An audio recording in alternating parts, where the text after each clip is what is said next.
We started working on it in 2017 when Mel Chin was the Black Mountain College Legacy Fellow at UNC Asheville. And we worked with students from engineering and art and new media and drama to create this project with him. The truth is that things like this wouldn't happen unless we had a community that was willing to come together and collaborate. The city doesn't have the resources to do it alone. So being able to partner with Community Foundation, Arts Council, UNCA, folks at Ellington Realty has been really fantastic for us. Asheville is a very unique place. There are over 500 arts organizations, so we are an art hub.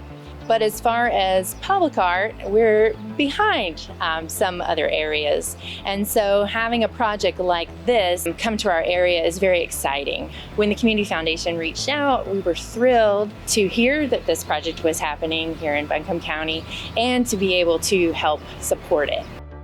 I think that it's changed from being targeted at climate change to being targeted at the broader picture of what is causing it. And I think some of it digs into our human nature, where we've been, obviously looking at the past to understand our present. And I think that it's shifted from not just the global crisis of climate change, but the obvious global crisis of this pandemic, and also all of the social injustices that exist. The look of it is like there's ambiguity in terms of it could be the hull of a ship, could be the bones of a whale. I was thinking about our impact in the world. It's interesting to take a question like how will you rise? And you always should be thinking about that. Just like issues of justice as we're going through. How will you rise to that? I always appreciate how this philosopher Derrida talked about justice as an idea or concept that you should never believe that you can get to.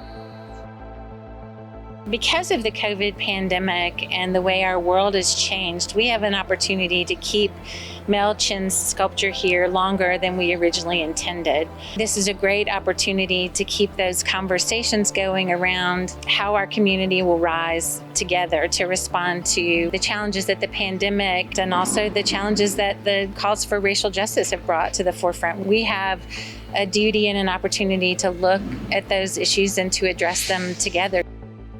The little twist is to animate her so she's reactive to the now. And that changes things a little bit.